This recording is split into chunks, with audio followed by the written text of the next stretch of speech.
I like that the ophthalmology field and involves a lot of continuity of care. You see these patients with lifelong diagnoses, so it's not kind of just like you see them once, like in an emergency room, for example, if you're an ER doc, and you never see them again. And so I am developing long-term relationships. But then I also enjoyed the surgery aspect, specifically retina surgery. It's really high-tech stuff. It's a lot of really serious conditions like retinal detachment. And so it was gratifying to be able to fix those things.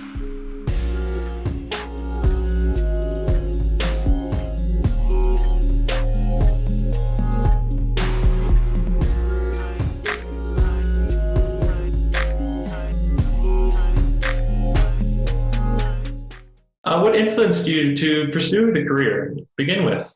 So when I was in med school, I had an opportunity to shadow a cataract surgeon. So I spent time in the operating room with him watching the surgery. I thought it was really cool.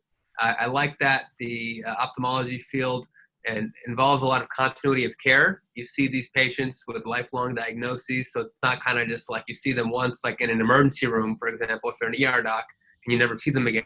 And so I am developing long-term relationships. But then I also enjoyed the surgery aspect, specifically retina surgery. It's really high-tech stuff. It's a lot of really serious conditions like retinal detachment. And so it was gratifying to be able to fix those things. Tell us about your first surgery. How was that like? Yeah, I was definitely nervous. That happened, during residency. We were supervised during residency at all times.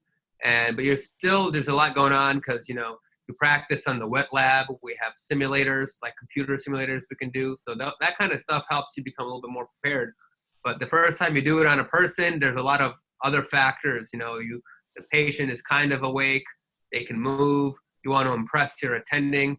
So the thing I did was try to just kind of review all the steps ahead of time in order to make myself feel more confident.